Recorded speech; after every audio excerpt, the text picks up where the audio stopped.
من قال لا إله إلا الله وحده لا شريك له له الملك وله الحمد وهو على كل شيء قدير في يوم 100 مرة، ما جائزة ذلك؟ ما ثمرة ذلك؟ كم يستغرق لك من الوقت أن تقول لا إله إلا الله وحده لا شريك له له الملك والحمد وعلى كل شيء قدير 100 مرة؟ كم تظن يستغرق لك من الوقت؟ قال لك نصف ساعة. هذا دليل على أنك لا تقولها 100 مرة كل يوم. هذه لا تزيد على 10 دقائق، لا تصلها. ثم انظروا ثمرتها وتغلبون عليها. فمن قال لا إله إلا الله وحده لا شريك له، هذا الذي سمعتم 100 مرة في يوم، كأنما أعتق 10 رقاب، كأنما أعتق 10 رقاب، وأنت لم تبذل في ذلك قليلا ولا كثيرا. كلمات 100 مرة معدودات لها هذا الثواب العظيم، وليس هذا ثوابها يقف عند هذا الحد، لكن يزيد. اسمع ما يقول: وكتبت له 100 حسنة. زيد. ومحيت عنه 100 سيئة. ويغلب الإنسان،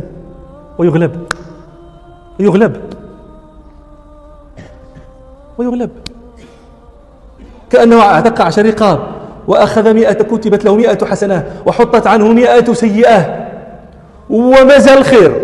زيد. وكانت له حرزا من الشيطان يومه ذلك حتى يمسي. وكانت له حرزا من الشيطان. الحرز الحصن، ربك يجعلك في حرز، في حصن. العرب تقول فلان في حرز لا يوصل إليه، في حرز حريز، أي في حصن منيع لا يوصل إليك. هذا الحرز من الشيطان، لا يصل إليك الشيطان في يومك ذلك كله حتى تمسي. ونغلب 10 دقائق وأنت ذاهب إلى العمل، وأنت راجع من العمل، وتركب في سيارتك أو في الحافلة أو في ستنام وقد وضعت رأسك على مخدتك 100 مرة 10 دقائق، وفي هذا الخير العظيم. نسأل الله تعالى أن يوفقنا. ولم يأتي أحد بأفضل مما جاء به إلا أحد عمل أكثر من ذلك. ولم يأتي أحد بأفضل من هذا. قال ما قال هذا الإنسان، هذا الذاكر، قال ما قال، ليس يأتي بأفضل من الذي جئت به.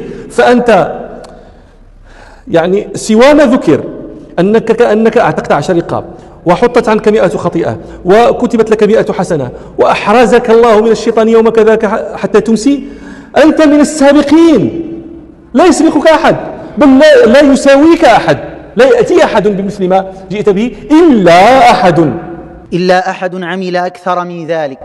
إلا أحد قال أكثر من ذلك، عمل أكثر من ذلك. إما قال هذا الذكر وقال غيره من الأذكار، وإما قال هذا الذكر أكثر من 100 مرة.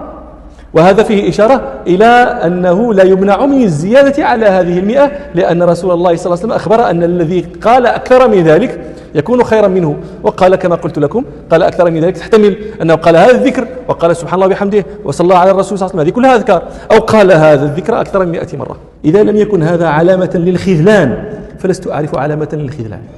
المفروض أن لا ينصرف الناس من المجلس، هذا المجلس جميعا صغيرهم وكبيرهم، إلا وهم عازمون على أن يكون لكل واحد منهم ورد من هذا في اليوم. فمن كان له الورد يحرص يحمد الله ويستزيده من توفيقه والثبات عليه، ومن لم يكن له فينشئه. 10 دقائق وأنت ذاهب إلى العمل، وأنت راجع من العمل، وتركب في سيارتك أو في الحافلة أو في ستنام 100 مرة 10 دقائق، وفي هذا الخير العظيم. نسأل الله تعالى أن يوفقنا.